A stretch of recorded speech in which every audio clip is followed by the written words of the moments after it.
ஒரு ட்ரைனிங் எடுக்க வேண்டியிருக்கு. நான் இதை வந்து ஒரு 50 முறை எடுத்துகிட்டு தான் எடுக்கிறேன். இல்லைன்னா உள்ளே போடுறதும் கஷ்டம், எடுக்கிறதும் கஷ்டம். இதோடைய வெயிட் அந்த மாதிரி இதில் எழுதியிருக்கிறது பாருங்கள். இதுக்கு மேலே இவன் இதை வந்து ஸ்ட்ராங்கு கொடுத்து எத்தனை ஃபைட் பண்ணியிருப்பாங்க, இது எத்தனை பேர் காவு வாங்கியிருக்கும்லாம் எனக்கு தெரியாது. ஆனால் இப்போ வந்து நினைவு சின்னமாக நம்ம கைக்கு வந்திருக்கு, உங்கள் முன்னால் காமிச்சிட்ருக்கேன். இதை வந்து எப்போவுமே வந்து அவங்க உடைவாள் மாதிரி எப்போவுமே இந்த இருக்க 2 செயின், இந்த செயின் வந்து முன்னாலையும் பின்னாலையும் பெல்ட்டு போட்டால் இது இப்படி இருக்கும். இதை எடுக்கிறதுக்கு ஒரு செகண்டு கூட தெரியாத அளவுக்கு எடுப்பாங்க. இந்த இடத்த தவிர வேற எங்கேயும் பிடிக்க முடியாது. இது எடுத்தால் அவ்வளோதான். ஆமாம், இது ஒரிஜினல் வாள். சினிமாவில் டூப்ளிகேட் வாளில் ஒரிஜினல் வாள் 400-500 ஆண்டுகளுக்கு முன்னால் உள்ளது. இது வந்து அந்த மன்னர் வந்து நினைவு சின்னமாக கொடுத்தாங்க. உங்களுக்கு மேலே காமிக்கிறதுல பெருமைப்படுறேன். அதே இது வந்து அவருடைய மகன், இது வந்து காங்கோ நாட்டு மன்னர் வந்து ஒரு யுத்தத்துக்கு அப்புறம் அவர் கொடுத்த வாழம் அது. அவருடைய இளவரசர் அவருடைய மகன் வந்து கொடுத்தாரு நினைவு சின்னமாக. இதை என்னுடைய சந்தேகம் என்னென்னா, இதை எப்படி பிடிச்சி இது உரையில் போட்டாங்க. முடிஞ்சிருச்சுன்னா ஏதாவது சேர்த்து போடணும்ல. நான் இது வரைக்கும் ஒரு ஆளை பிடிச்சிட்டே போடுறா கொஞ்சம் உள்ளே சொல்கிறேன், அப்படி தான் பண்ணியிருக்கேன். கிட்டத்தட்ட ஒரு 6 அடிக்கு கவர் பண்ணணும்னு நினைக்கிறேன் இப்படி பிடிச்சி வீசலாம். ஆமாம், இதெல்லாம் வந்து வீரம். அவங்க எந்த அளவுக்கு ஸ்ட்ராங்காக இருந்திருக்காங்க, உடல் ஆரோக்கியத்தில் இருந்திருக்காங்க, களத்தில் நின்றுருக்காங்க அப்படிங்கிறது இப்போல்லாம் வந்து நினைவு சின்னமாக தான் இருந்துக்கிட்டு இருக்குது. இருந்தாலும் அந்த நினைவு சின்னத்தை உங்கள்கிட்ட காமிக்கிறதுல பெருமைப்படுறேன். மற்றற்ற மகிழ்ச்சி. உங்களுடைய ஆதரவு தொடர்ந்து தாருங்க. சினிமா தொடர்ந்து பண்ணுவேன். அதுக்காக சினிமா என்னுடைய தொழில் கிடையாது, ஒரு பேஷன். எப்பெல்லாம் நேரம் இருக்கோ அப்போல்லாம் பண்ணுவேன். வேறு ஏதாவது கேள்வி இருந்தால் கேட்கலாம்.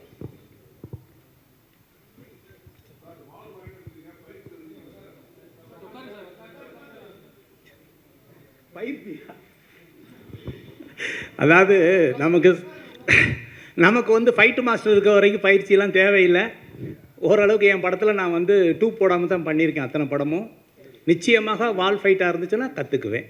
அதாவது வந்து நிச்சயமாக. ஆனால் பட் இதை வச்செல்லாம் பண்ண முடியாது. ஏதாவது ஆச்சுன்னா அவன் போய் சேர்ந்துருவேன். நமக்கு இருக்கவே இருக்குது காப்பி இல்லையா, டூப்ளிகேட் பண்ணிடலாம். ஆர்கே சார் வாழ்த்துக்கள். ரைட் போடும் சார், வாழ்த்துக்கள்.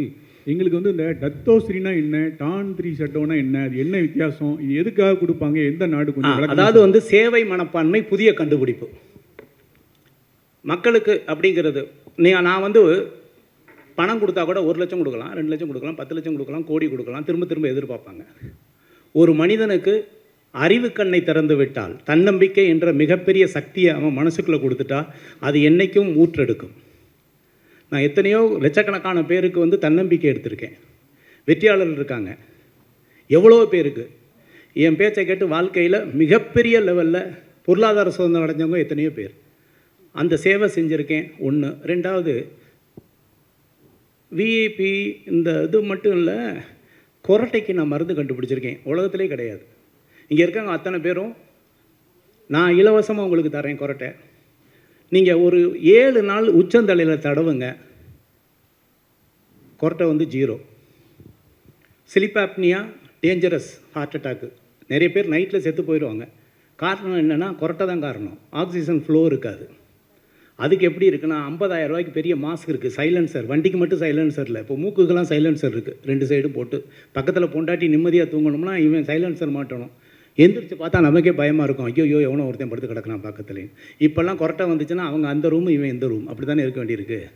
அதுக்கு ஒரு ரெமிடி உலகத்திலேயே சாப்பிட்றது இல்லை, உச்சந்தலையில் தடவுனாவே கொரட்டை நிற்கும்னு நம்ம வந்து ப்ரூவ் பண்ணியிருக்கோம். ICMRI வெப்சைட்டில் அது அப்ரூவ்டு, இந்தியனுடைய மெடிக்கல் கவுன்சிலில் அப்ரூவ்டு. அவருடைய சர்டிஃபிகேட் தரேன், பேப்பர் தரேன், பயன்படுத்துங்க. உங்களுக்கு கொரட்டை நிற்கலைன்னா பணத்தை நான் ரீஃபண்ட் தரேன். உலகத்துக்கே சேவை செய்கிறாங்க. அதில் சொல்லியிருக்காங்க, நைட்டு உச்சந்தலையில் தடவிடி படுத்திங்கன்னா உங்களுக்கு ஹார்ட் அட்டாக் வராது, ஆக்சிஜன் நல்லா ப்ரீத் பண்ண முடியும் அப்படிங்கிற அளவுக்கு சர்டிஃபிகேட் வாங்கியிருக்கோம், கிளினிக்கலி ப்ரூவன். அது கண்டுபிடிச்சிருக்கேன். இது மக்களுக்கான சேவை. விஐபி ஹேர் கலர் ஷாம்பு மக்களுக்கான சேவை. கொரோனா நேரத்தில் நான் நிறைய சேவை செஞ்சது, மாஸ்க் வாங்கி கொடுத்ததெல்லாம் விட, காலையில் எந்திரிச்சு ஒரு கஷாயம், அந்த கஷாயத்தை காக்கல் பண்ணி முழுங்கிட்டா இன்றைக்கி கொரோனா வைரஸ் வந்து உங்கள் மூக்குலையும் உங்கள் தொண்டையிலையும் அஃபெக்ட் ஆகாது அப்படின்னு. அதுவும் ICMRI அப்ரூவ்டு. இங்கே வந்து செட்டிநாடு மிஷன் இருக்கு இல்லையா, அங்கே கிட்டத்தட்ட 2000-3000 பேருக்கு கொடுத்து அப்ரூவல் பண்ணி வச்சுருக்கிறேன். இந்த 3 கண்டுபிடிப்பும் மக்கள் சேவைக்காகத்தான் பண்ணது தான். அதெல்லாம் பேஸ் பண்ணி கொடுக்கக்கூடியது தான் இந்த மாதிரி அங்கீகாரம். சார் இது எந்த நாட்டில் கொடுத்தாங்க? இந்த விருது வாங்கினால உங்களுக்கு விசா ஏதாவது சிறப்பு சலுகைகள் அந்த நாட்டில் உண்டா? அந்த நாட்டில் உண்டு நிச்சயமாக. எந்த நாடு அங்கீகாரம் பண்ணுறாங்க போகலாம், ஏர்போர்ட்டில் ஃப்ரீயாக போகலாம் அதெல்லாம் உண்டு. நான் இன்னொன்று சொல்கிறேன், என்கிட்ட இன்னமே போனால் அங்கே போலீஸ் ஏர்போர்ட்லேருந்து கூட்டிகிட்டு போவாங்க வண்டியில், ஃபோன் பண்ணி நீங்கள் சொல்லணும் அப்படின்னாங்க. நான் அந்த மாதிரிலாம் எதையும் பயன்படுத்துறது இல்லை உண்மையாக. அவரை பொறுத்த வரைக்கும் அவ்வளோ வயசானவர், பார்த்தீங்கன்னா தெரியும். அவர் அங்கே நிறைய மக்கள் சேவை செஞ்சுருக்கிறாங்க. இது பிலிப்பைன்ஸ் நாட்டில் ஆச்சேன்னு சொல்லிட்டு ஒரு நாடு. அங்கே சுனாமி 3 லட்சம் பேர் செத்து போயிட்டாங்க. 3 லட்சம் பேர் அடித்து எடுத்துக்கிட்டு போயிடுச்சு. அப்படியே நடுக்கடலில் நின்ன ஒரு கப்பல் இப்போ சென்னையில் எப்படி பாண்டி பஜார் பனங்கல் பார்க் இருக்குது, அப்போ மெரினா பீச்சிலேருந்து பனங்கல் பார்க்கில் ஒரு கப்பல் நின்னா என்ன இருக்குமோ கற்பனை பண்ணி பாருங்கள். அது மாதிரி அவங்க நாட்டில் நடு ஊருக்குள்ளே ஒரு கப்பல் இருக்குது, சுனாமியில் மிதந்து அந்த மாதிரி பாதிக்கப்பட்ட இதுக்கு நான் அப்போவும் கொஞ்சம் சேவை செஞ்சேன், அவங்கள்ட்ட சொல்லி ஹெல்ப் பண்ணேன் அந்த நேரத்தில். அப்போலேருந்து எனக்கும் மன்னருக்கும் தொடர்பு உண்டு. இதெல்லாம் எப்படின்னா ஒரு ப்ராடக்ட் விற்க போகும்போது சந்திக்கக்கூடிய ஒரு விஷயங்கள், அதுக்கப்புறம் நம்ம யார் என்ன பண்ணுறோம் என்ன ஏதுங்கிற பழகிறத வச்சு அதை வச்சு தேர்ந்தெடுக்கிறது தான் இது. மகிழ்ச்சி. அடுத்து சார், நம்ம ஊர் ராஜாக்கள் பொன்னியின் செல்வன் அந்த மாதிரிலாம் கேள்விப்பட்டிருப்போம் நம்ம. ஸோ அவங்க வாழை தூக்கத்துக்கே அதுவே வெயிட் அதிகமாக இருக்கும். அந்த வாழையே அரசாங்கம் கைப்பற்றி அவங்க காட்சிப்படுத்தி வச்சுருக்காங்க, எல்லாருக்குமே தெரியும். ஸோ அப்படி இருக்கும்போது இது ராஜவாள், இந்த வாழை எப்படி உங்ககிட்ட கொடுத்தாங்க? இல்லை அவரோட பணம் வாங்கினாங்க? மன்னிக்கணும், அதாவது இது அவருடைய சொந்தம், அவர் வச்சிருக்கிறது. மன்னர்கள் இன்றைக்கி எல்லாமே அவங்க வச்சுருக்காங்க. அவங்க நினச்சா இந்த இதை தான் கொடுக்குறாங்க. இது வச்சிருக்கிறத கொடுக்குறது, அவங்க வாங்கி கொடுக்குறது இல்லை. யாருக்கு யார் வேணாலும் பரிசளிக்கலாங்கிறதுல எந்த மாற்றம் கிடையாது, பரிசளிக்கலாம். இன்னொன்று அந்த நாட்டிலையும் நான் பிஸ்னஸ் பண்ணிகிட்டு இருக்கேன், விஐபி ஹேர் கலர் ஷாம்பு. அதான் உண்மை. அவங்க பார்க்குறாங்க நம்ம ஆல்ரெடி டத்தோசிரி வாங்கியிருக்கோம், மேலும் இன்னும் ஒரு விஷயத்துக்கு ட்ராவல் பண்ணிகிட்டு இருக்கிறோம், இன்னும் பல விஷயங்கள் இருக்குது. அந்த ட்ராவல் பண்ணுறதுக்கு எனக்கு ஒரு படிக்கட்டாக இருக்கும். என்ன செய்யலாம்? இப்போ என்கிட்ட என்ன கொடுக்கலாம்? அவங்க ஒரு மோதிரம் போட்டு விடலாமா, இல்லை நகை கொடுத்து என்ன சாட்டிஸ்ஃபேக்ஷன் பண்ண முடியுமா? ஏதாவது யூனிக்காக ஒரு விஷயத்தை கொடுத்தா ஒரு இதாக இருக்கும், அவ்வளோதான். அதில் இதை கிஃப்டாக கொடுத்துருக்காங்க.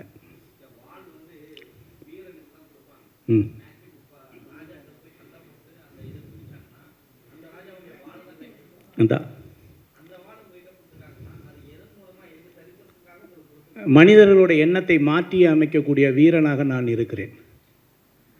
இன்றைக்கி ஒரு மனிதனுடைய எண்ணம், ஒருத்தன் தற்கொலை பண்ணிக்கிறான்னு வைங்க, அவனுடைய எண்ணம்.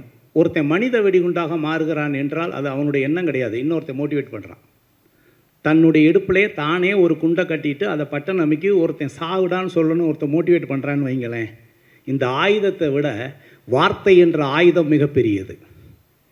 உன் உயிரை நீ மாய்த்துக்கொள் என்று அவனையே மனித வெடிகுண்டாக மாற்றக்கூடிய சக்தி நம்முடைய வார்த்தைக்கு இருக்குது, நம்மளுடைய மோட்டிவேஷனுக்கு இருக்குது. இந்த உலகமே அதில் தான் இருக்குது. நீங்கள் எவ்வளோ பேராக இருந்தாலும் சரி, பெரிய படை வச்சுருக்கிறதா இருந்தாலும் சரி, இயக்கமாக இருந்தாலும் சரி, மோர் தென் ஆயுதத்தை விட வார்த்தைக்கு அதிக சக்தி உண்டு.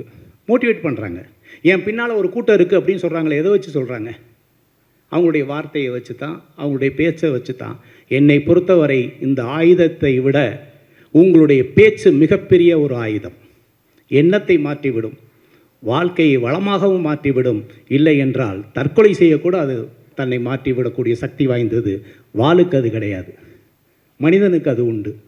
நீ நினைத்தால் ஒரு மனிதனை மாற்றி விடலாம், வெற்றியாளனாக இல்லை உயிரை மாய்த்துக்கொள் என்று 2 வழிகள் இருக்கிறது.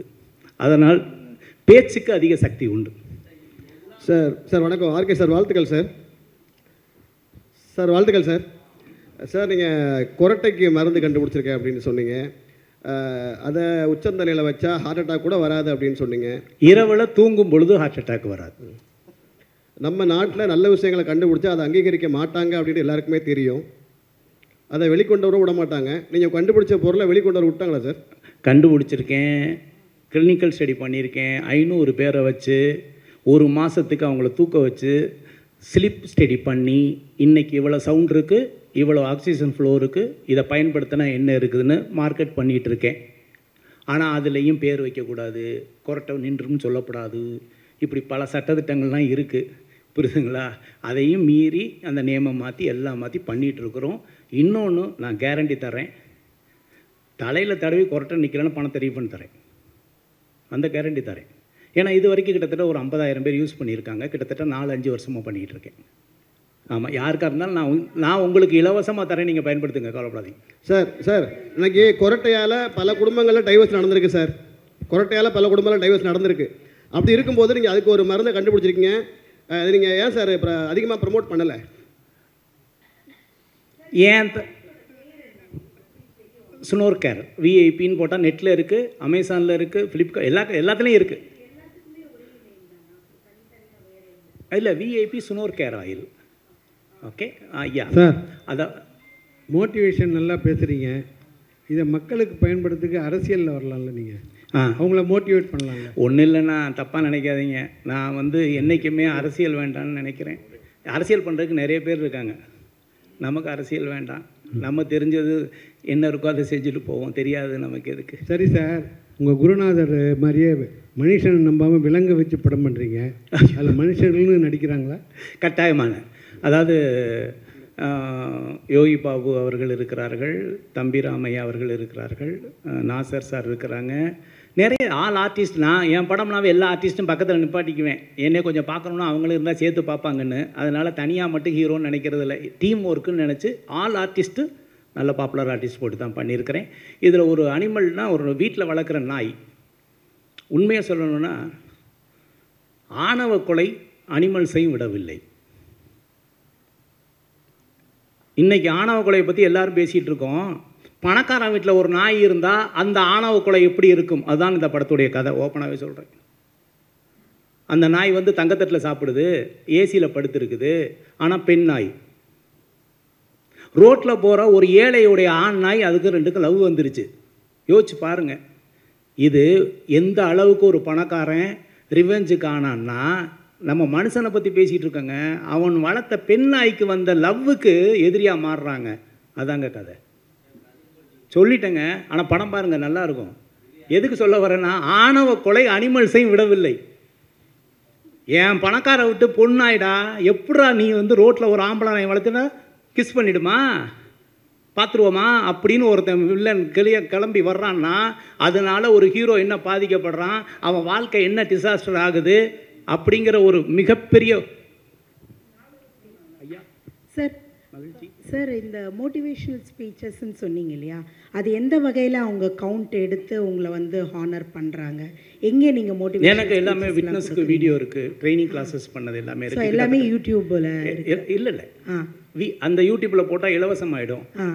நான் கக்கூசில் உட்காந்துட்டு செல்ஃபோனில் பார்க்குறதுக்கு நான் தயாராக இல்லை. நீங்கள் வந்திருக்கீங்க, நீங்கள் இன்வால்வ் ஆகியிருக்கீங்க, உங்களுடைய ப்ரொஃபஷனலுக்கு நீங்கள் முக்கியத்துவம் கொடுத்துருக்கீங்க. அதையே நான் செல்ஃபோனில் பேசி அப்படி அனுப்பிச்சோன்னா உங்களுக்கு எங்கே இருக்கணும் அங்கே உட்காந்து இது ஆர்கே சாருடைய பேட்டின்னு பார்த்துக்கிட்டு இருப்பாங்க. தன்னம்பிக்கை அப்படி இல்லை. என்னுடைய கண்ணு பேசணும், கை பேசணும், என் உடம்பு பேசணும், அதை இங்கேருந்து உணரணும், அப்போ தான் தன்னம்பிக்கை வரும், இல்லைன்னா வரவே வராது. அதான் முக்கியம். அதனால் தயவு செய்து நான் டிஜிட்டலில் மாற்றி விட்டு 2 இன்ச்சில் என்னை சுருக்க தயாராக இல்லை. நான் நடத்துகிற ட்ரைனிங்காக இருந்தால், மோட்டிவேஷன் இருந்ததுன்னா நீங்கள் வரணும், ஃபுல் டே இருந்து தான் பார்க்கணும். ஆமாம், செல்ஃபோனே நாட் அலவுடு. நீங்கள் வாழ்நாள் பூரா செல்ஃபோன் பேசுகிறீங்க, பேசிட்டு போங்க, பரவாயில்ல. இன்றைக்காவது ஒரு 4 மணி நேரம் சொல்கிறத கேளுங்கன்னு தான் சொல்வேன். ஒன்றும் இல்லை, ஃப்ளைட்டில் போனோம்னா என்னங்க சொல்கிறாங்க முதல்ல, அப்புறம் சுவிட்ச் ஆஃப் அப்படி இந்த டிஸ்டன்ஸை ட்ராவலை கடக்கிறதுக்கே சுவிட்ச் ஆஃப் பண்ண சொன்னான்னா, வாழ்க்கையில் பொருளாதார சுதந்திரம் அடைகிறதுக்கு கொஞ்சம் சுவிட்ச் ஆஃப் பண்ணிட்டு காதை கொஞ்சம் திறந்து வைங்கன்னு சொல்கிறோம், வேறு ஒன்றும் இல்லை.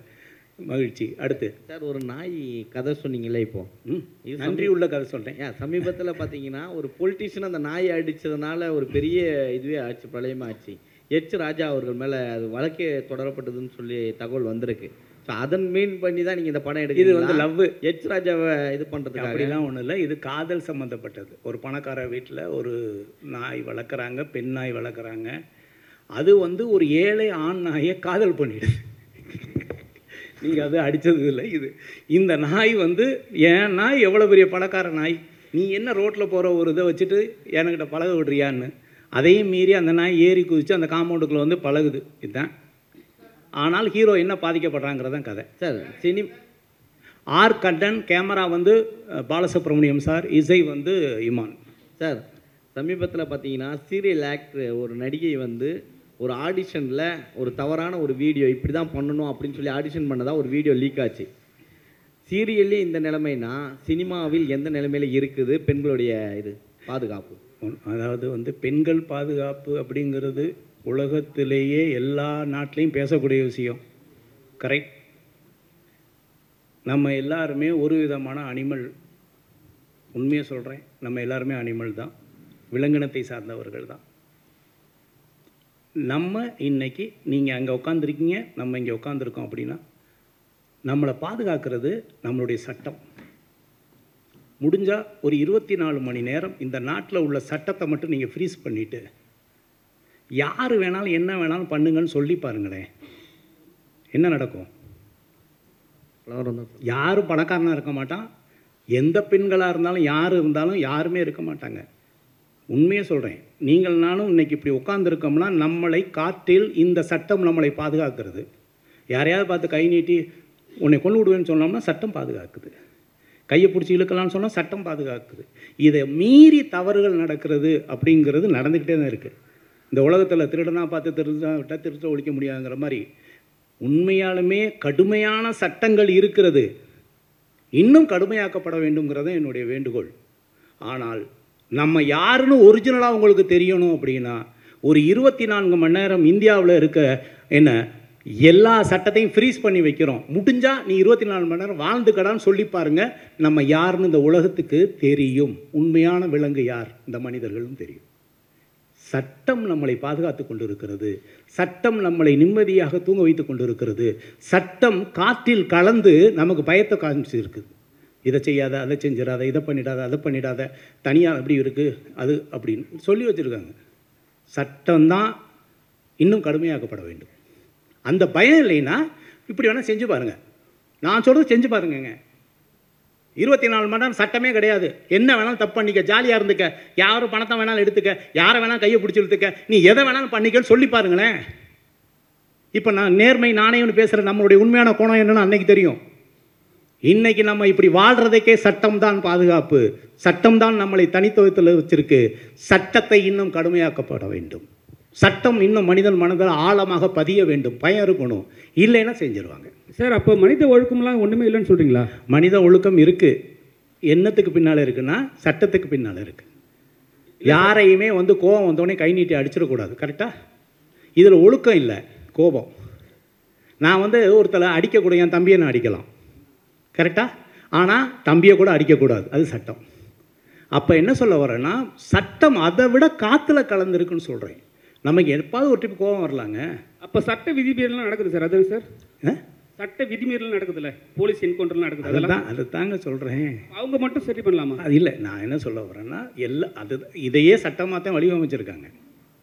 என்கவுண்டருங்கிறது சட்டமாக்கப்படுகிறது இல்லையா? என்கவுண்டர் வந்து கொலையாக கருதப்படுகிறதா, இல்லை என்கவுண்டர் தற்காலிகமாக நடக்குதா? ஏதோ ஒரு லீகல் பாயிண்ட் எடுத்துக்கிறாங்கல்ல. ஆமாம், என்னை பொறுத்தவரை பெண்கள் பாதுகாப்புக்கு இன்னும் கடுமையான சட்டம் இயற்றினால் நல்லது. அவ்வளோதான். மகிழ்ச்சி சார். இப்போ தமிழ் சினிமாவில் வந்து ரொம்ப நெளிஞ்ச நடிகர்லாம் இருக்காங்க. இப்போ உங்கள் கூட நடித்த வடிவேல் சார் கூட வந்து இப்போ நடிக்கிறதே கிடையாது. ஸோ இந்த படத்தில் நடிக்க வருவாரா? கூப்பிட்டீங்களா அவரை? ஆல்ரெடி நான் கொடுத்து வச்சு 1 கோடி அவர்கிட்ட பணம் இருக்குது. அவர்கிட்ட கதை சொன்னேன். அவர் ஹீரோவை தான் நடிப்பேன் அப்படிங்கிற ஒரு மனநிலையில் இருந்தார். அதனால் கொஞ்சம் இன்னும் பேச்சுவார்த்தையில் இருக்கும். அவர் இறங்கி வந்தால் சத்தியமாக மீண்டும் அவருக்கு சந்தர்ப்பம் வழங்கப்படும். ஏன்னா அதாவது நம்ம காமெடிக்கு வடிவேல் சார் மாதிரி முடியவே முடியாது. பாடி லாங்குவேஜ் அசத்திக்க முடியாது அவர் வச்சு. கரெக்டாக? ஒரு காலகட்டங்கள் உண்டு இல்லையா? நிச்சயமாக பார்ப்போம். சார், நிறைய படங்கள் இப்போ வர படங்கள் வந்து சில படங்கள் வந்து அவர் ஹீரோ இல்லாமல் நடிக்கிறாரு. ஆனால் வந்து ஆர்கே சார்கிட்ட மட்டும் ஏன் நான் ஹீரோ தான் மட்டும் நடிக்க? அப்படி இல்லை. நான் பேசும்போது சொன்னார், இப்போ நடிச்சுக்கிட்டு இருக்காரு. நிச்சயமாக நம்ம அடுத்த படத்தில் ஒன்று பண்ணுவோம். இப்போ அந்த படத்தில் பண்ண வேண்டியதான் இப்போ தம்பிராமையா அவர்கள் பண்ணிக்கிட்டு இருக்காங்க. இதில் நிச்சயமாக கூப்பிடுவேன். ஆல்ரெடி அட்வான்ஸ் கொடுத்து வச்சுருக்கேன், பயன்படுத்திக்குவேன். சார், என்னோட ஒரே ஒரு விஷயம், இப்போ நீங்கள் தலைக்கு மேலே வந்து அந்த இது வச்சா கொரட்டை வராதுன்னு ஒரு விஷயம் சொல்லியிருந்தீங்க. ஆனால் வந்து நிறைய பேருக்கு என்ன ஒரு டவுட்னா, அந்த கெமிக்கலை தலையில் வச்சா முடி கொட்டிடுமோ, அது வந்து நீங்கள் உறுதிப்படுத்த முடியுமா? மன்னிக்கணும், அது கெமிக்கல் கிடையாது, ஒரு நேச்சுரல் ஆயில். ஒரு இயற்கையிலேயே ஒரு மூலிகையிலிருந்து எடுக்கப்பட்ட ஆயில். இல்லை சார், நீங்கள் பேமெண்ட் ரிட்டர்ன் பண்ணி தரேன்னு சொல்கிறீங்க, அது நியாயமான விஷயம். ஒருவேளை முடி கொட்டுடுச்சுன்னா அதனால? கொட்டாது. முடி வளர்ந்தால் வளருமே ஒழிய கொட்டாது. அதுக்கு தான் கிளினிக்கலி ப்ரூவன் அப்படின்னு சொல்கிறது. அதுக்கு தான் ஐசிஎம்ஆர்ஐ அப்ரூவல் கொடுத்துருக்கோம், டெஸ்ட் எடுத்திருக்கோம், எல்லா டாக்குமெண்ட்டும் வச்சுருக்குறோம். ஏதோ சும்மா சொல்கிறது இல்லை. பஸ் ஸ்டாண்டு பக்கத்தில் ஐயா வா சாமி இதை எடுத்து சாப்பிட்டு பாரு சாமி நல்லா வரும் சாமி, நீ ஒரு 10 ரூபா கட்டி அப்படிலாம் சொல்லலை. கிளினிக்கலி ஆராய்ச்சி பண்ணி ப்ரூவ் பண்ணி அதுக்கு என்ன, ஏன்னா உலக லெவலில் போகும்போது சர்டிஃபிகேட் மட்டும் தான் பேசும் இல்லை சார். தமிழ்நாட்டில் வந்து எப்பவுமே ஒரு அரசியல் கட்சி தலைவர்களோ அரசியல்வாதிகளோ மட்டும்தான் வந்து வாள் கொடுத்து பழக்கம். ஸோ வாள் கொடுத்தாவே அவங்க வந்து ஒரு அரசியல் கட்சியில் போய் சேர்ந்துருவாங்க, இல்லை அரசியல் கட்சி ஆரம்பிச்சிருவாங்க. ஏதாவது நல்ல, ஏன்னா வந்து நீங்கள் வந்து அப்போத்தில் நான் ஒரு 2021 நான் கேட்டிருக்கேன் அரசியல் கட்சிக்கு போகிற ஐடியா இருக்கான்ட்டு. நீங்கள் அப்போயே ஸ்டாப் பண்ணிட்டு போயிட்டீங்க. இப்போ ஏதாவது சொல்லுங்கள். வாழ்க்கையில் வந்து நான் இன்றைக்கி ரோல்ஸ் ராய்ஸில் வந்தேன். நான் அரசியல்வாதியாக இருந்தால் ரோல்ஸ் ராய்ஸில் வர முடியாது. முதல்ல நான் கஷ்டப்பட்டு ரத்தத்தை வேர்வையாக்கி நான் கஷ்டப்பட்டு உழைச்ச காசு, அதில் நான் அப்படி ஒரு வாட்ச் போட்டேன்னா ஆர்கே கையில் பார்த்தியா இவ்வளோ பெரிய வாட்ச்சு அப்படின்ட்டு. வேண்டாங்க. சேவை செய்கிறதுனா நான் நேரடியாகவே நான் சம்பாதிக்கிற பணத்தில் எவ்வளோ பேருக்கு சேவை செஞ்சிட்ருக்கேன். அரசியலில் தான் சேவை செய்யணும்னா அரசியல் சேவை செய்ய நிறைய பேர் இருக்காங்க. நான் மக்களுக்கு சேவை செய்யணும்னா நான் சம்பாதிக்கிற பணத்தை நான் நேரடியாகவே மக்களுக்கு செய்கிறதுக்கு தயாராக இருக்கேன். நமக்கு அரசியல் அப்படிங்கிறது ஓட்டு போடுறதோடு என்னுடைய அரசியல் முடிந்தது. நன்றி.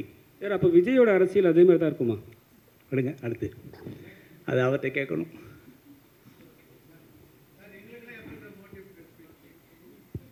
சார், நான் வந்து ஒன்று சொல்லவா?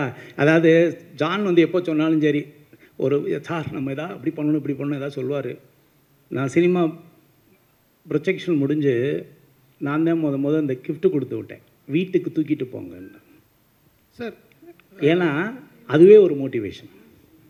உண்மையை என்னுடைய எல்லா படத்துக்குமே ஒரு கிஃப்ட்டு கொடுத்துருக்கேன், எல்லாருக்கும் கொடுத்துருக்கேன் இந்தாங்கன்னு. அப்போ வந்து அதுவே ஒரு மோட்டிவேஷன் தான். நீங்கள் போகிறீங்க, நீங்கள் சாப்பிட்றீங்க, படம் பார்க்குறீங்க, உங்களுடைய இல்லத்தரசியும் உங்கள் குழந்தைகளுக்கும் நீங்கள் என்ன சொல்ல போகிறீர்கள்? அப்பா அந்த படத்தை பார்த்துட்டியாப்பா, நீங்கள் மட்டும் எல்லாத்தையும் பார்த்துட்டு வந்துடுங்க, கரெக்டாக இல்லையா? முதல்ல சிந்தனை பண்ணேன், பரவாயில்லையா ஆர்கே படம் பார்த்தாருன்னா ஒரு கொடுத்து விட்டாங்க அப்படின்ட்டு. வீட்டுக்கு பயன்படுற பொருளாக தூக்கிட்டு போங்கன்னு சொல்லி தான் கொடுத்து விட்டேன். அதுவே ஒரு தன்னம்பிக்கையான விஷயந்தான். ஓகே, நீங்கள் உலகத்துக்கே உப்பு புளி பார்க்குற ஆளுங்க, கரெக்டாக இல்லையா? ஆமாம், எல்லாம் நக்கீரர் மாதிரி ஐயா எவ்வளோ தப்பு இருக்கோ அதை மன்னிச்சுட்டு எதை பார்த்து கொடுக்கணுமோ பார்த்து எழுதி கொடுங்கன்னு சொல்ல வேண்டிய நிலைமையில தான் நம்ம இருக்கவே ஒழிய. சொல்லுங்கள் சார். அப்புறம் சார், இங்கேருந்து படிச்சுட்டு போனால் ஃபாரினில் இங்கே சார், இங்கேருந்து படிச்சுட்டு போனால் ஃபாரினில் வந்து வேல்யூ இல்லை அப்படின்ற மாதிரி சொன்னீங்க. அப்போ படிச்சுட்டு போனால் இல்லை, ஓகே, சர்டிஃபிகேட்டோ இல்லை கண்டுபிடிப்புகளுக்கு. ஓகே, தெளிவாக சொல்லுகிறேன், இந்திய கண்டுபிடிப்புகளுக்கு உலக அரங்கில் இருக்கக்கூடிய மரியாதையை பற்றி பேசுகிறேன். ஆனால் சாஃப்ட்வேர் கம்பெனி அப்படி இல்லை, உழைப்பு சார்ந்தது. உலகத்தில் பெரிய பெரிய பதவியில் இந்தியன் தான் இருக்கிறாங்க சாஃப்ட்வேரில். சார், அதுக்கு என்ன சொல்யூஷன் சார் நீங்கள் நினைக்கிறீங்க? நிறைய வரணும். இல்லை அங்கேருந்தா நம்ம படிச்சுட்டு இங்கே வரணும்? இல்லை, நிறைய வரணும். படிக்கிறதுல கண்டுபிடிப்புகளுக்கு நிறைய வரணும். நிறைய இப்போ வந்து நம்ம கண்டுபிடிக்கணும், புதிய புதிய கண்டுபிடிப்புகள் இருக்கணும், நிறைய கண்டுபிடிக்கணும். அதை வச்சு தான் நம்ம பொருளாதாரங்களில் நம்ம போக முடியும். நிறைய ஃபேக்ட்ரிகள் வரணும், நிறைய இன்னோவேஷன் இருக்கணும். நல்லா யோசிச்சு பாருங்கள், இங்கே இது பின்னால் இருக்க அத்தனை கேமராவும் எந்த நாட்டு இது சார்? செல்ஃபோன் யோசிச்சு பாருங்கள். 130 கோடி மக்கள் இருக்கிற இந்த இந்தியாவில் உலகத்தரம் வாய்ந்த ஒரு கைபேசியை நம்மளால் தயாரிக்க முடிகிறதா? சாம்சங்கும் ஐஃபோன் தானே வச்சுருக்கோம், யோசிங்க. அப்புறம் எப்படி நம்ம போய் பெருமையை சொல்ல முடியும்? சைனா ஃபோனை நம்ம வாங்குகிறோமா? என்ன சொல்கிறோம், சைனா ஃபோன்னு சைனாவா அப்படின்னு கேட்குறோமா இல்லையா? அதே நிலைமை தான் இந்தியாவுக்கு இருக்குது. நான் என்ன கேட்குறேன், ஒரு சாம்சங் மாதிரியும் ஒரு ஐஃபோன் மாதிரியும் அதை விட இந்தியன் அப்படின்னு ஒரு ஃபோனையே நம்மளால் உருவாக்க முடியலை. மக்கள் தொகை இல்லையா, பணம் இல்லையா? யோசிச்சு பாருங்கள், எவ்வளோ பெரிய வியாபாரத்தலம், 130 கோடி மக்கள் இருக்கிற வியாபாரத்தலம். ஆனால் நம்மளுக்கு கண்டுபிடிப்புகள் கம்மியாக இருக்குது. இல்லைன்னா உலகத்தோட காம்படேட் பண்ணுற தன்மை கம்மியாக இருக்குன்னு நான் நினைக்கிறேன், வேறு ஒன்றும் இல்லை. சார், போன மீட்டிங் சொன்னீங்க 2 படம் வருஷத்துக்கு கொடுப்பேன்னு. ஆனால் 2 வருஷமாக நீங்கள் படத்தில் நடிக்கவே இல்லையே, என்ன காரணம்? இந்த ஸ்டுடியோ கட்டிகிட்டு இருக்கேன்னா ஏதாவது ஒரு இடத்துல பணம் போட முடியும். நல்லது.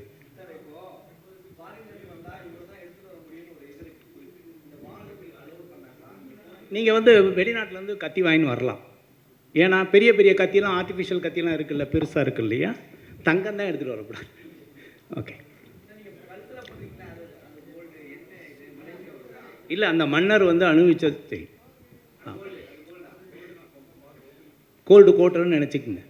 ஓகே. ஆர்கே சார், நீங்கள் நடித்ததில் முக்கியமான படம் வந்து எல்லாம் அவன் செய்யும். அதில் வண்டுமுருகன் வந்து கலக்கலக்கு கலக்கியிருப்பார். இப்போ வடிவேலுக்கு 1 கோடி ரூபா அட்வான்ஸ் கொடுத்துருக்குன்னு சொன்னீங்க. வண்டுமுருகன் திருப்பி வருவாரா? சாஜி கட்டாயம் என் படத்தில் நடிப்பார், அதுலாம் ஒன்றும் மாற்றம் இல்லை.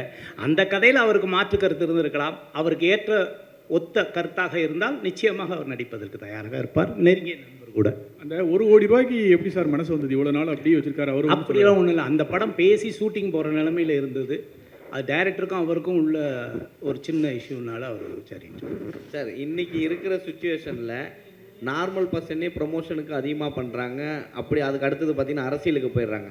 இன்றைக்கி 2 அரசியல் ஆகிடுச்சு. இங்கே சினிமா துறையிலிருந்து பெரிய அளவுக்கு ஜாமான் ஒருத்தர் போயிருக்கார், எல்லாருமே கூப்பிடக்கூடியவர் விஜய் அவர்கள். ஸோ சினிமா துறை சார்ந்து நீங்களும் இருக்கிறீங்க, சினிமா துறையிலும் வந்துட்டுருக்கீங்க. ஸோ நீங்கள் அவருக்கு சப்போர்ட் பண்ணுவீங்களா, இல்லை அரசியல் புரிதல் இல்லை அப்படின்னு ஒதுக்கிடுவீங்களா? சீரியஸாக சொல்கிறேன் வரேன். எம்ஜிஆர் வந்து சினிமாவிலேருந்து வரலையா? யார் வரல? எல்லோரும் தான் வந்திருக்காங்க.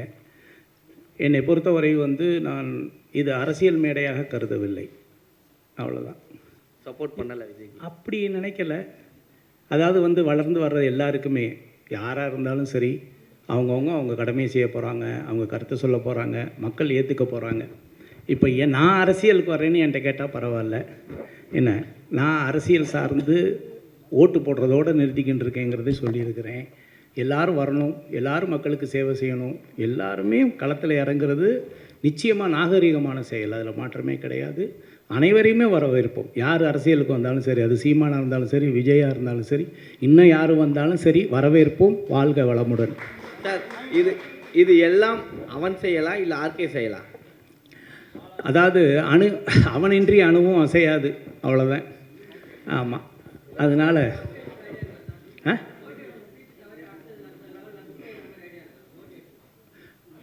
இதை வந்து கிட்டத்தட்ட ஒரு 15 ஆண்டுகளாக இந்த கேள்வி உண்டு.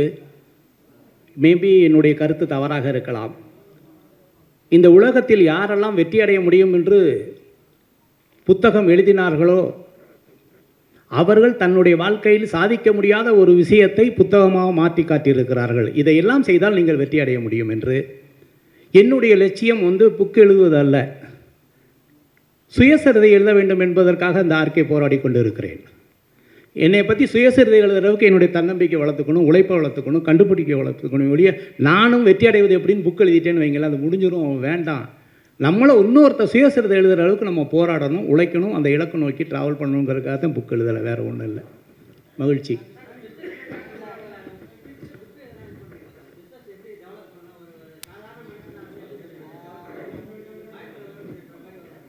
தொழில் வந்து எல்லாருமே வந்து சீக்ரெட் அப்படின்னா நம்ம காப்பி பண்ணிடலாம். தொழிலில் வெற்றி அடைகிறது வந்து சீக்ரெட் கிடையாது, மேஜிக்.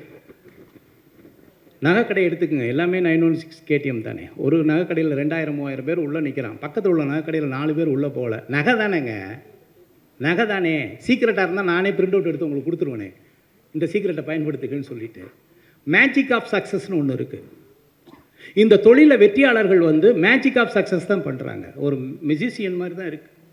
நம்ம கண்ணு முன்னால் ஒரு துப்பாக்கி எடுத்து முன்னால் ஒரு கண்ணாடி வச்சு இவன் கண்ணில் சுடுறான், கண்ணாடி உடச்சிக்கிட்டு போகுது, வாயிலிருந்து நீங்கள் சைன் பண்ண புல்லட் எடுத்து காமிக்கிறான். நம்மளும் என்னடா, கழுத்தை வெட்டி அங்கே வைக்கிறான், அந்த டேபிளில் வச்சு அங்கே கொண்டு போய் வைக்கிறான். நமக்கு முன்னால் கத்தி எடுத்து சொருகிறான், வெளியில் வர்றாங்க. ஆனால் நம்ம ஏற்றுக்கொள்கிற அளவுக்கு அந்த பர்ஃபார்மன்ஸ் இருக்கா இல்லையா, டீம் ஒர்க் இருக்கா இல்லையா. ஒரு பொண்ணை பார்த்து எப்படினோடனே அப்படிங்கிறான், கத்தி எடுத்து சொல்கிற அப்படியே இருக்கிறா, கடைசியில் உயிரோடு சிரிச்சுட்டு வந்துடுறாளா இல்லையா. சீக்ரெட்டாக இருந்தால் எப்படி இருக்கும், இல்லை மேஜிக்காக இருந்தால் எப்படி இருக்கும். சீக்ரெட்டாக இருந்தால் அங்கே ரிவீல் பண்ணால் ஏதாவது இருக்குமா? ஒன்றுமே இருக்காது. இந்த உலகத்தில் வெற்றியாளர்கள்லாம் மேஜிக் பண்ணுறாங்க, அது எப்படின்னு தெரியலை. இன்றைக்கி நகைக்கடை எடுத்துக்கங்க, துணிக்கடை எடுத்துங்க. துணிக்கடை எல்லாருமே துணிக்கடை தானேங்க. அவங்க ஒன்றும் எல்லாமே வந்து தறியில் நெஞ்சு மிஷினில் கொண்டாடலைங்க, லேபிள் மட்டும் தானே பண்ணுறாங்க. நகையும் அப்படித்தானே. நகையை அவங்க சொந்த வீட்டிலேருந்து எடுத்துகிட்டு வர்றதில்லை, ஒரு மெட்டல் தானே. ஆனால் அந்த நகைக்கடையில் 5000-10,000 பேர் உள்ளே போகிறாங்களே. ஒரு நகைக்கடையில் உள்ள செயின் வாங்குறது கூட சார் வாங்க சார், சார் வாங்க சார் அப்படின்னு கூப்பிடுறான்ல. அப்போ நகைக்கடைனா எல்லாமே தான் போகணும். மேஜிக் ஆஃப் சக்ஸஸ் தான் வேர்ல்டில் பெரிய சக்ஸஸ். என்னுடைய பார்வையில் நான் பார்த்ததில் ஒரு தொழில் வெற்றி அடையுது அப்படின்னா அவனுக்குள்ளே ஏதோ ஒரு மேஜிக் இருக்குது. அந்த மேஜிக்கை மட்டும் கண்டுபிடிச்சிட்டோம்னு வைங்களேன், அது பெரிய சாதனை. சீக்ரெட் ஆஃப் சக்ஸஸ் கிடையாது. சீக்ரெட்டாக இருந்தால் சொல்லி கொடுத்துடலாம். முடிச்சுக்கலாமா நண்பா? முடிச்சுக்கலாமா? சரி. இன்னொரு இன்னொரு நல்ல சந்தர்ப்பத்தில் திரும்ப சந்திப்போம். நல்லது. முதல்ல என்னை பெற்ற தாய்க்கு இந்த தான்சிரி பட்டத்தை என்னை சமர்ப்பிக்கிறேன். என் தாய் அவங்க இப்போ உயிரோடு இல்லை, இருந்தாலும் அவங்க எண்ணத்தை நான் நிறைவேற்றிக்கிட்டு இருக்கேன். அதான் உண்மை. இந்த பட்டம் பொறுத்த வரைக்கும் நிறைய ஒரு 4-5 ப்ராடக்ட் கண்டுபிடிச்சிருக்கோம் இன்னோவேட்டிவாக. சினிமாவில் இருக்கிறோம், தன்னம்பிக்கை பேச்சு உண்டு. இன்றைக்கி 2000 குடும்பங்களுக்கு வாழ்வாதாரமாக வேலை கொடுத்துக்கிட்டு இருக்கேன் இந்தியாவில். விஐபி ஹேர் கலர் ஷாம்பு மூலமாக, ஃபேக்ட்ரி மூலமாக, மார்க்கெட்டிங் மூலமாக. அது இல்லாமல் வந்து சினிமாவில் இருக்கிறோம், நடிச்சுக்கிட்டு இருக்கோம், அதெல்லாம் வேறு. இந்த சைடு ஏவிஎம், இந்த சைடு விஜயவாகினி. இதுக்கிடையில் சினிமாவுக்கு என்னால் முடிஞ்ச ஒரு சிறிய உதவியாக இந்த ஏசி ஃப்ளோரு 3 ஃப்ளோர் இந்த இடத்துல கட்டி வச்சுருக்கிறேன். இதுவும் சினிமா தான், சினிமாவுக்கு இன்வெஸ்ட்மெண்ட் தான். சினிமாவில் எத்தனையோ பேர் சம்பாரித்து வெளியே இன்வெஸ்ட் பண்ணிகிட்ருக்காங்க. நான் வெளியில் சம்பாரித்து ஒரு சினிமாவுக்கு இன்வெஸ்ட் பண்ணிகிட்ருக்கேன். இன்றைக்கி இந்த இடத்துல இருந்த எல்லா ஸ்டுடியோவும் போய் எல்லாமே அப்பார்ட்மெண்ட்டாக மாறி பெட்ரூமாக மாறிடுச்சு. டப்பிங்கு ரீரெக்கார்டிங் பெட்ரூமில் நடந்துக்கிட்டு இருக்கு. இப்போ ஷூட்டிங் வேணும்னா எல்லோரும் இப்போ வந்து காஞ்சிபுரம் போக வேண்டியிருக்கு. ஆனால் அதை மீறி சினிமாவில் என்னால் முடிஞ்ச ஒரு இது இந்த ஆர்கே ஸ்டுடியோ. அதில் தான் இப்போ உட்காந்து முதல் பேட்டி உங்கள்கிட்ட.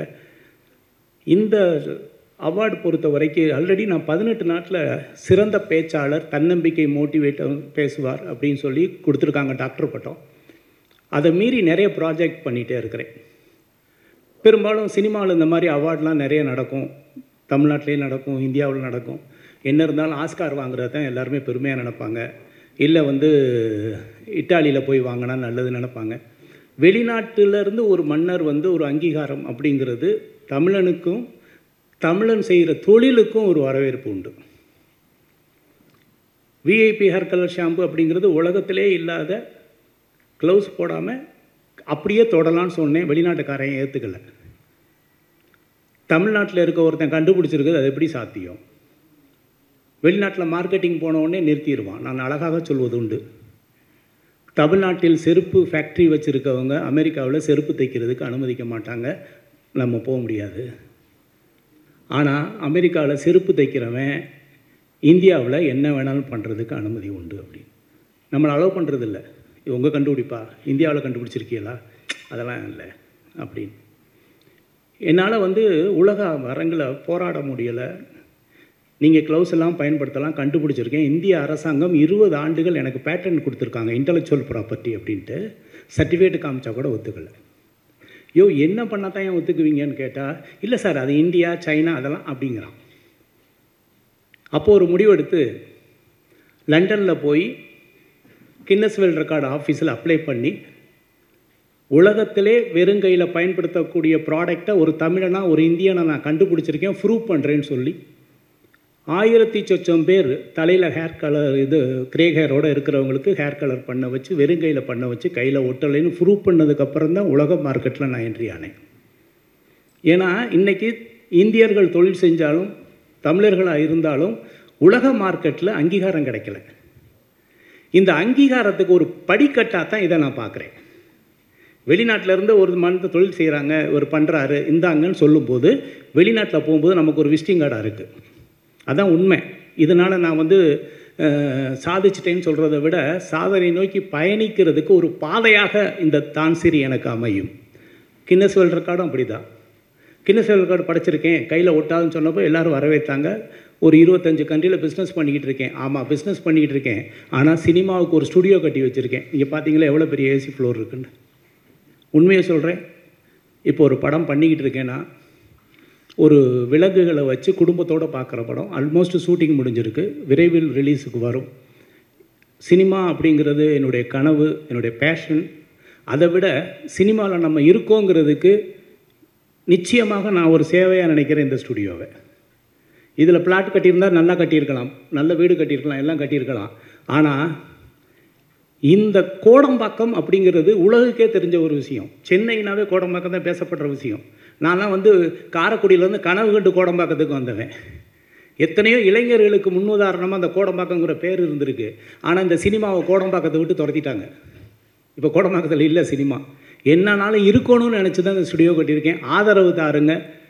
நான் சினிமாவில் வந்து படம் எடுக்கலைன்னு நினைக்கிறத விட படம் எடுக்கிறத விட முக்கியம் இந்த மாதிரி ஒரு சினிமாவுக்கான ஒரு தளத்தை உருவாக்கணும் அப்படின்னு நினச்சது பண்ணியிருக்கிறோம்.